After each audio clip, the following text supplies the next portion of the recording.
Imagine being able to look in the eyes of your vices and say, "Enough." Stoicism not only teaches you to identify these inner enemies, but also to fight them with life-changing strategies. In this video, you will discover how to conquer emotional freedom and live authentically and fully. Vices such as arrogance, laziness, gluttony, lust, and greed have accompanied humanity since the beginning of time. All of us, without exception, have been involved by them at some point. Throughout history, countless thinkers have dedicated their reflections to these destructive behaviors. The vices awaken our most irrational side, seduce us, obscure our capacity for discernment, and make us give in to the most primitive desires. They weaken even reason, which often tries to justify addiction as something acceptable, or at least not as bad as it seems. This is where Stoicism stands out as one of the most rigorous doctrines in relation to vices. The Stoics believe that vices destroy human reason and freedom, turning the person dominated by them into something similar to an animal, guided only by instincts and desires. It is worth remembering that the Stoic philosophy is nothing more than a continuous effort in search of virtue. And virtue, in turn, is the rational habit that drives us away from vices and leads us to a full and happy life. I'm sure you've been through the experience of realizing how much vices make us unhappy. They seem to offer immediate satisfaction, but this sensation is transient, temporary, and when the euphoria disappears, all that remains is suffering, anguish, and frustration. The vice gives us the illusion of filling, but in fact it empties us, leaving deep scars on the soul, scars that only virtue is able to heal.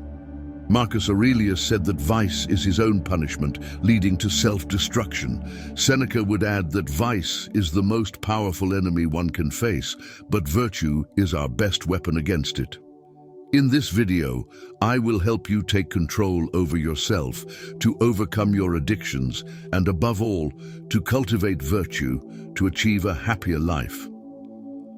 I divided the content into two parts. First, we will understand what vice means in the Stoic view, and then I will share 10 tips to combat vices through virtue.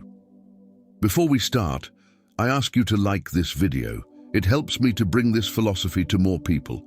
And if you don't want to miss any of the upcoming videos, sign up for the channel and activate the notifications bell. For the Stoics, vice is a morally wrong conduct that deeply harms those who practice it. It is a kind of disease of the soul, which makes it lean to irrational desires, distorting judgment, causing suffering, and destroying all peace and inner serenity. Examples of vices which we all know include vanity, anger, fear, lust, greed, gluttony, various forms of vice, and many others. Marcus Aurelius describes these deviations of the soul brilliantly and warns us, "The first and greatest vice is ignorance, followed by a lack of self-control. This is because vice is the result of a misjudgment. It arises when we do not use the virtue of wisdom properly. When we are dominated by vices, our mind follows two paths. Either we see evil as good, or even knowing that it is bad, we try to convince ourselves that it is good. In both cases, the understanding is confused and reason is lost. With reason weakened, pleasure and desire take over, prioritizing momentary satisfaction over true happiness. Who gives in to impulses is, in fact, surrendering to irrational and selfish behaviors, approaching more of an animal than a human being. Who gives in to vice abandons his ability to reason, which distinguishes us as human beings, and becomes a slave of their passions, something that is typical of animals. Who gives himself to vices shows a clear lack of self-love and consideration for humanity, because he chooses to betray what is most perfect and noble in himself, the ability to think. In addition to animalizing us, addiction makes us dependent and manipulable, since by enslaving us, it eliminates our freedom of choice. When we are stuck in vices, other people can easily manipulate us by exploiting those weaknesses. So Marcus Aurelius said that after the era of ignorance, the second great mistake of vice is the lack of self-control. When reason fails and pleasure takes the lead, we lose the ability to master our passions and direct them towards virtue. For a Stoic, desire and virtue are like water and oil, that is, incompatible. The vices, by feeding our desires, they distance us from virtue and consequently from serenity and true happiness, which should be the goals of every human being. But be careful. Falling into a vice does not mean making an irreversible mistake. Quite the contrary. As Seneca said, the best cure for addiction is virtue. That's why, according to Stoicism, it is so important to fight every day to practice it. We must constantly strive to be more rational and serene, giving up our vices little by little until we can conquer the control of ourselves. This is undoubtedly a difficult task, but it is also the only way to achieve such a grand goal as true happiness. After all, if full happiness were easy to achieve, it would not be so wonderful and valuable. If you share this Stoic view, you probably agree with all of it. But maybe you ask yourself, all right, I agree, but what can I do in practice to overcome the vices in my day-to-day? Where do I start? The second part of this video is precisely to answer these questions, where I will share several tips to fight against the tyranny of vices and cultivate virtue. Tip 1. Know yourself. To fight something, you first need to know what we are facing. Take time to reflect deeply on your weaknesses and vices. Deep down, we all know what they are. Our heart, when disturbed by these behaviors, points us the cause of our anguish and unhappiness. Greed, lust, gluttony, anger, selfishness. It is essential to recognize what your vices are and have clarity about what you want to fight. Tip 2. Be prepared for a long and challenging journey.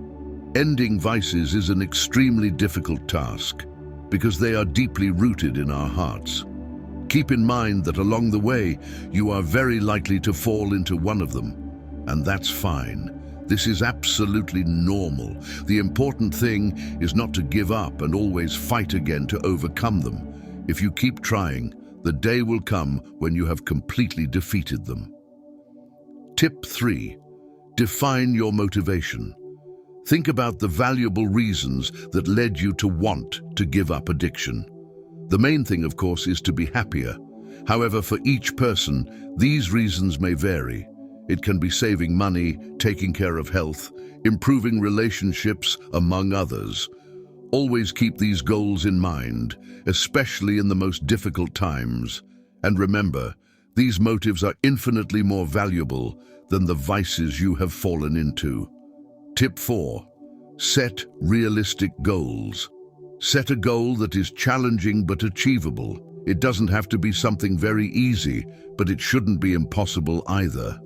The important thing is to realize that overcoming addiction will require effort, but it's also something you can actually conquer. Tip 5. Start gradually. If you're stuck with an addiction, you don't have to try and quit at once. You can go slowly, setting small daily, weekly, or monthly goals. Remember the ants. Grain by grain, they build a mountain. As Marcus Aurelius said, virtue is not something that is acquired overnight, but the result of constant work in the control of vices. Tip 6. Avoid risky situations. If you already know what your vices are and have clarity about what you want to overcome, do the maximum to avoid situations that can cause relapses. This may mean changing some habits and adjusting the environment around you to keep temptations away. Have courage and remember, every sacrifice will be worth it. Tip 7. Stay away from those who encourage you to addiction. Those who lead you to maintain an addiction are not treating you with the affection and respect that you deserve. When we truly value someone, we wish good for that person. Addiction is a bad thing and always leads to unhappiness. Therefore, whoever feeds it in you is not worrying about your true happiness. As hard as it may be, it's essential to stay away from people who just drag you into addiction. It will benefit both you and that person. Leaving behind relationships that are not good for either of them is an important step. Tip 8. Ask for help. No one needs to face all problems alone. Seeking support from others can be extremely valuable. In addition to offering you support, there are many people who have gone through the same addiction as you. They can share their experiences, and you can learn a lot from it. Friends, family, philosophers, or professionals. There are many people who can help you on this journey. Tip 9. Internalize the difference between momentary pleasure and lasting satisfaction. As you spread out the relapses into vices, you will realize the huge difference between the immediate pleasure that vices provide and the lasting satisfaction that comes from overcoming them through virtue. The latter brings an infinitely greater joy and peace of mind. In time, you will understand that despite the difficulties of resisting addiction, the happiness of overcoming it is true and lasting. Tip 10. Reflect on the harm you cause to yourself and others. When we fall into addictions, it is common to think that the harm caused is not so great or that perhaps does not exist. However, addiction creates a deep wound in the soul and paves the way for unhappiness. He reveals a great lack of self-love, for we give ourselves evil and deny ourselves good. In addition, addiction inevitably affects the people around us, whether because we share it with them, encourage it, or tolerate it. Addiction is like a spiral, a black hole that sucks everything and everyone around. Do not do this evil, and do not allow others to do it. Seek always good and virtue. As Seneca says, controlling vices is not only an act of self-improvement, but also a service to society and the world. To conclude, I would like to share some sentences about addiction written by Stoic philosophers. Seneca said, "True greatness is not in avoiding vices, but in overcoming them." Epictetus stated, "Vices are chains that bind us and prevent us from reaching freedom and inner peace." Marcus Aurelius wrote, "Vices are weaknesses that we must overcome in order to attain greatness and wisdom." What did you think of the Stoic view about controlling vices? Is there any addiction that torments you and you still have not managed to win? Or maybe some you've already overcome? I'll love to see your answer in the comments. Hopefully, this video has helped you understand the harm that addictions cause and the importance of overcoming them. And of course, I hope to have given you valuable tools for this fight. Remember, in them is at stake your serenity and true happiness. If you liked the video, don't forget to like it and subscribe to the channel so you don't miss any of our upcoming videos, and leave a comment below sharing what you found. Thank you for watching, and see you next time.